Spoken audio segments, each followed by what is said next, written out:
আমার স্বামী পেশায় একজন ট্যাক্সি চালক ছিলেন। আমার স্বামীর নাম রাজু।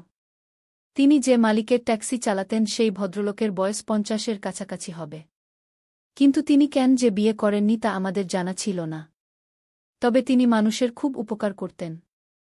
এমনকি আমাদেরও তিনি বিভিন্ন সময় টাকা পয়সা দিয়ে সাহায্য করেছেন।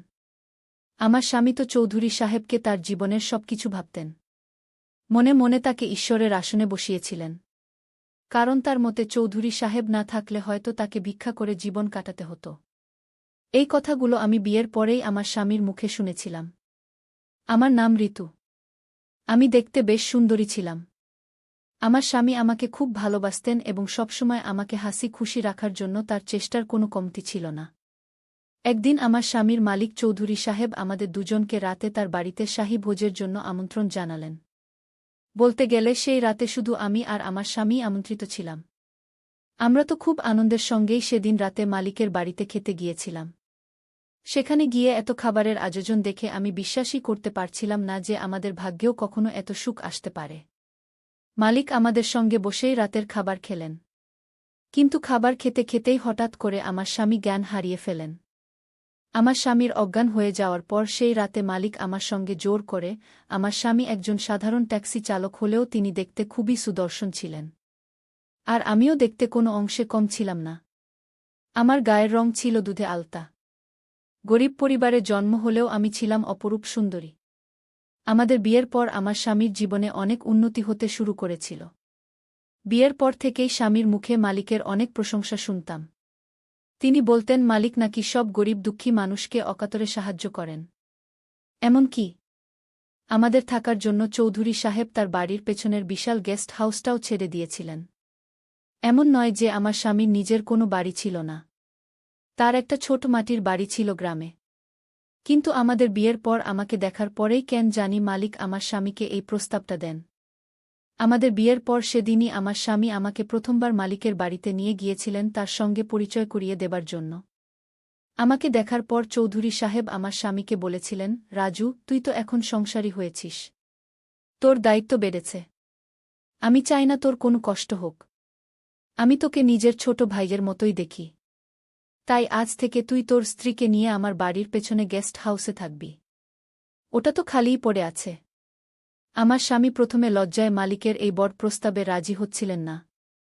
আসলে আমরা দুজনেই মালিকের এমন অপ্রত্যাশিত প্রস্তাবে কিছুটা ঘাবড়ে গিয়েছিলাম। তাই প্রথমে রাজি হতে পারছিলাম না। কিন্তু তখন মালিক আমার স্বামীর সামনে আমার গালে আলতো করে হাত রেখে বললেন, দেখো ঋতু, তোমার স্বামী রাজুকে আমি নিজের ছোট ভাইয়ের মতো স্নেহ করি। আমি কি তোমাদের জন্য এইটুকুও করতে পারি না? তোমরাই তো আমার সব। আর শোনো ঋতু, তোমার যদি কোনো রকম অসুবিধা হয় তুমি নিঃসংকোচে আমাকে জানাবে। আর রাজু যদি তোমাকে কখনো কোনো কষ্ট দেয় তাহলে আমাকে এসে বলবে। আমি ওকে ঠিক শুধরে দেব। মালিকের এই আন্তরিক কথা শুনে আমরা তিনজনেই একসঙ্গে হেসে উঠেছিলাম।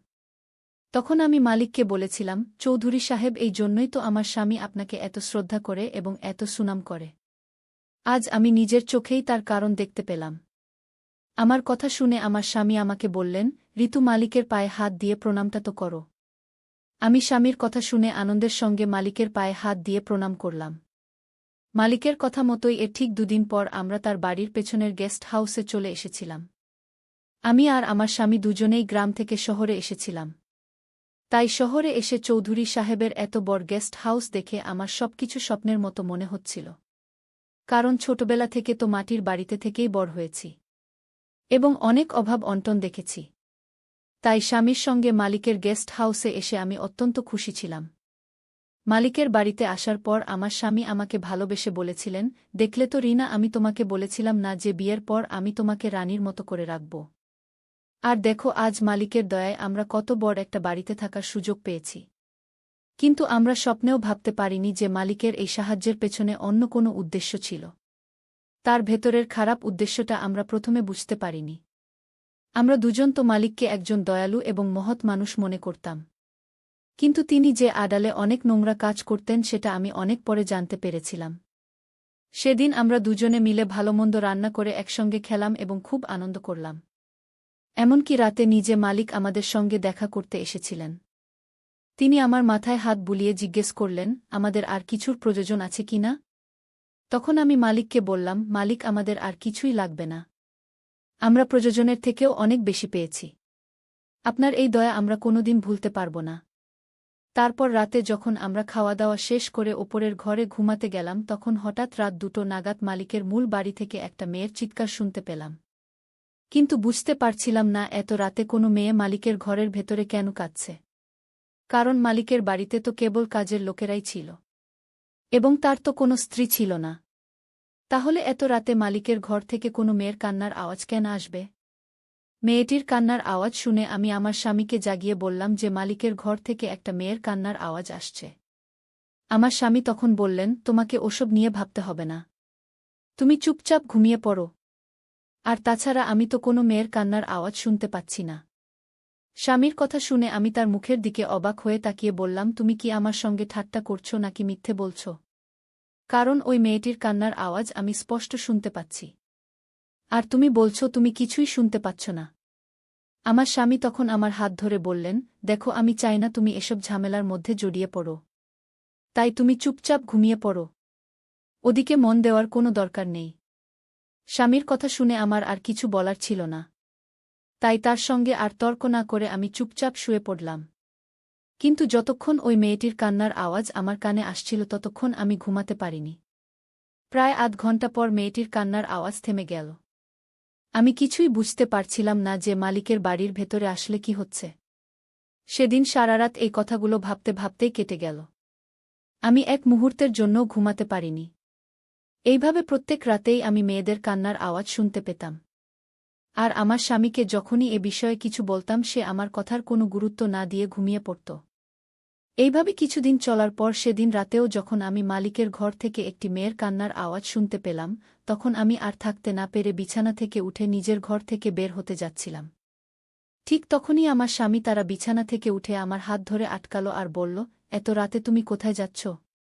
আমি তখন স্বামীর উপর রেগে গিয়ে বললাম, আজ আমি মালিকের ঘরের ভেতরে গিয়ে দেখে আসব যে কে কাঁদছে এবং কেন কাঁদছে, কারণ আমি প্রত্যেক রাতে মেয়েদের কান্নার আওয়াজ শুনি আর সেই কান্নার শব্দে আমার সারারাত ঘুম আসে না। আমার স্বামী তখন আমার হাত ধুলে বলল, রিনা, আমি তোমাকে কতবার বলেছি এসব ব্যাপারে বা এসব ঝামেলার মধ্যে পড়তে যেও না।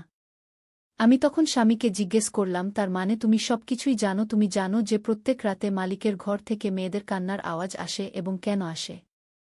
আমার স্বামী তখন বলল, মালিকের ঘর থেকে মেয়েদের কান্নার আওয়াজ কেন আসে তা আমি বলতে পারব না, কিন্তু আমি অনেক আগেই পাড়ার কিছু মেয়েকে মালিকের ঘরের ভেতরে যেতে দেখেছি। আমি জানি না তারা মাঝরাতে মালিকের ঘরের ভেতরে কেন যায়। এই ব্যাপারে আমি কোনোদিন মালিককে কিছু জিজ্ঞেসও করিনি, কারণ আমার সাহস হয়নি আর আমি এসব ঝামেলার মধ্যে থাকতেও চাই না। মালিক রোজই আমাদের সঙ্গে দেখা করতে আসতেন। এইভাবে প্রায় 7 দিন কেটে যাবার পর সেদিন দুপুরে যখন মালিক আমার সঙ্গে দেখা করতে এসেছিলেন তখন আমি আর থাকতে না পেরে তাকে জিজ্ঞেসই করেই ফেললাম, মালিক, আমি কিন্তু প্রত্যেক রাতে আপনার ঘরের ভেতর থেকে মেয়েদের কান্নার আওয়াজ শুনতে পাই। মালিক তখন আমার দিকে তাকিয়ে একটা রহস্যময় হাসি হেসে আমার কাছে এগিয়ে এসে আমার মাথায় হাত বুলিয়ে বললেন, এইটা তোমার মনের ভুল রিনা, আমার ঘর থেকে কেন কোনো মেয়ের কান্নার আওয়াজ আসবে? এই কথা বলে মালিক আর বিশেষ কিছু না বলে আমার ঘর থেকে বেরিয়ে চলে গেলেন। কিন্তু সেদিন আমি মনে মনে ঠিক করেই নিয়েছিলাম যে অনেক হয়েছে। এবার আমি নিজের চোখে দেখব যে প্রত্যেক রাতে মাঝরাতে মালিকের ঘর থেকে মেয়েদের কান্নার আওয়াজ কেন আসে। তাই সেদিন সবার চোখের আড়ালে লুকিয়ে মালিকের ঘরের ভেতরে ঢুকে পড়লাম এবং খাটের তলায় লুকিয়ে রইলাম। তারপর মাঝরাতে আমি নিজের চোখে যা দেখলাম তাতে আমার পায়ের তলার মাটিটাই যেন সরে গেল। আসলে মাঝরাতে একজন লোক তার স্ত্রীকে মালিকের ঘরের ভেতরে রেখে গেল। মেয়েটি তার স্বামীর হাতে পায়ে ধরে অনেক কান্নাকাটি ও কাকুতি মিনতি করছিল, যাতে তাকে মালিকের কাছে রেখে না যায়। কিন্তু লোকটা নিজের চোখের জল ফেলতে ফেলতে তার স্ত্রীকে সেখানে রেখে মালিকের ঘর থেকে বেরিয়ে গেল। কিছুক্ষণ পরে মালিক ঘরের ভেতরে এলেন। আমি খাটের তলা থেকে সবকিছু লুকিয়ে দেখছিলাম। মালিক যখন ঘরের ভেতরে এলেন তখন মেয়েটি তার পায়ে ধরে কান্নাকাটি শুরু করে দিল এবং বলল, মালিক, দয়া করে আমার সর্বনাশ করবেন না, আমাকে যেতে দিন। তখন মালিক মেয়েটির দিকে এগিয়ে গিয়ে বললেন, বেশি নাটক করতে হবে না। তোর স্বামী আমার কাছ থেকে 1,00,000 টাকা ধার নিয়েছিল আর 1 বছর হয়ে গেলেও সেটা এখনও শোধ করতে পারেনি। আমি তাকে 6 মাসের সময় দিয়েছিলাম। তাই এখন বেশি নাটক না করে আমার কথা শোন। এরপর মালিক যখন মেয়েটির হাত ধরে নিজের দিকে টানছিলেন তখন মেয়েটি অনেক জোরে জোরে কাঁদতে কাঁদতে মালিকের কাছে মিনতি করছিল। কিন্তু মালিক তার কোনো কথাতেই কান দিলেন না। সেদিন আমি মালিকের আসল রূপটা দেখেছিলাম। আসলে তিনি গরিবদের টাকা দিয়ে সাহায্য করার নামে তাদের স্ত্রী ও মেয়েদের উপর নিজের নোংরা ইচ্ছা পূরণ করতেন। যে সত্যিটা আমি বা আমার স্বামী কেউই জানতাম না। মালিক যখন মেয়েটিকে জোর করে নিয়ে যাচ্ছিলেন, তখন আমি আর সহ্য করতে না পেরে বিছানার নিচ থেকে বেরিয়ে এসে মালিকের সামনে দাঁড়িয়ে পড়লাম। মালিক আমাকে দেখে চমকে গিয়ে মেয়েটির হাত ছেড়ে দিলেন। আর সেই সুযোগে মেয়েটি সেখান থেকে পালিয়ে গেল। তারপর আমি মালিককে বললাম, ছি, আমি তো আপনাকে একজন ভালো মানুষ মনে করতাম। কিন্তু আপনি এতটা নোংরা এবং নিচু মনের মানুষ আমি স্বপ্নেও ভাবতে পারিনি। আপনি গরিব মানুষদের সাহায্য করার নামে তাদের স্ত্রী ও মেয়েদের সঙ্গে এই ধরনের ঘৃণ্য আচরণ করেন। মালিক তখন হঠাৎ করে আমার হাত চেপে ধরে আমার চোখের দিকে তাকিয়ে বলল, রিনা, আমি তোমাকে অনেক ভালোবাসি। যেদিন থেকে তোমাকে দেখেছি সেদিন থেকে আমি তোমার জন্য পাগল হয়ে গেছি। আমি সারাদিন শুধু তোমার কথাই ভাবি। তুমি ওই চালক বিপ্লবকে ছেড়ে দিয়ে আমার কাছে চলে এসো। আমি তোমাকে রানীর মতো করে রাখব। আমি তোমার ছাড়া থাকতে পারছি না। আমি তোমাকে কাছে পেতে চাই। মালিকের মুখ থেকে এসব নোংরা কথা শুনে আমার মাথায় যেন আকাশ ভেঙে পড়ল। আমি তখন রেগে গিয়ে আমার হাতটা মালিকের হাত থেকে এক ঝটকায় ছাড়িয়ে নিয়ে বললাম, আমার স্বামী যেমন আপনাকে বড় ভাইয়ের মতন মনে করত, আমিও আপনাকে ঠিক সেই রকমই শ্রদ্ধা করতাম। কিন্তু আপনার মনে আমার প্রতি এত নোংরা চিন্তাভাবনা ছিল, সেটা আমি ভাবতেও পারিনি।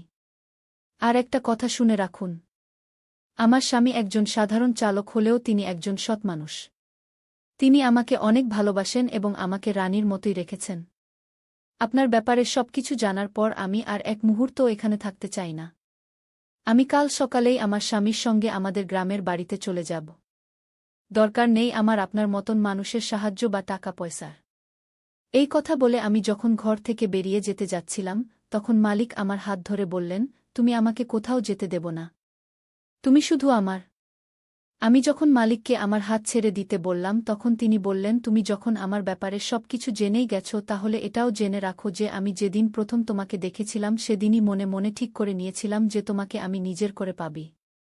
মালিক যখন আমার হাত ছাড়ছিলেন না, ঠিক তখনই আমার স্বামী ঘরের অন্য দরজা দিয়ে ভেতরে এসে মালিকের হাতটা আমার হাত থেকে জোর করে ছাড়িয়ে দিলেন এবং বললেন, আমি আপনাকে বিশ্বাস করে অনেক বড় ভুল করেছি। আর আপনি যদি আমাদের এখান থেকে যেতে না দেন তাহলে আপনিও কিন্তু অনেক বড় ভুল করবেন। কারণ আমি অনেক আগেই পুলিশকে ফোন করে দিয়েছি। পুলিশের কথা শুনে মালিক ভয় পেয়ে আমার হাতটা ছেড়ে দিয়ে আমার স্বামীকে বললেন, তোকে আমি 50 লক্ষ টাকা দেব যদি তুই তোর স্ত্রীকে আমার কাছে রেখে যাস। আমার স্বামী তখন মালিকের দিকে তাকিয়ে মুচকি হেসে বললেন, মালিক, 50 লক্ষ কেন? 10 কোটি টাকা দিয়েও সত্যিকারের ভালোবাসা কখনো কেনা যায় না। তাই আমাকে টাকার লোভ দেখে কোনো লাভ নেই। তারপর আমরা দুজনেই সেখান থেকে বেরিয়ে পড়লাম এবং সেই রাতেই আমরা মালিকের বাড়ি ছেড়ে আমাদের গ্রামের বাড়ির উদ্দেশ্যে রওনা দিলাম। আসলে সেদিন আমি আর আমার স্বামী আগে থেকেই পরিকল্পনা করেছিলাম যে যেমন করেই হোক মালিকের আসল সত্যিটা সামনে আনতেই হবে। তাই সেদিন শুধু আমি একা নয়, আমার স্বামীও আমার সঙ্গে মালিকের ঘরের ভেতরেই লুকিয়েছিলেন। এখন আমি আর আমার স্বামী আমাদের গ্রামের বাড়িতে ফিরে এসেছি। আমার স্বামী এখন চাষাবাদ করে আমাদের সংসার চালান। টাকা দিয়ে হয়তো অনেক কিছুই পাওয়া যায়, কিন্তু সত্যিকারের ভালোবাসা কখনো কেনা যায় না।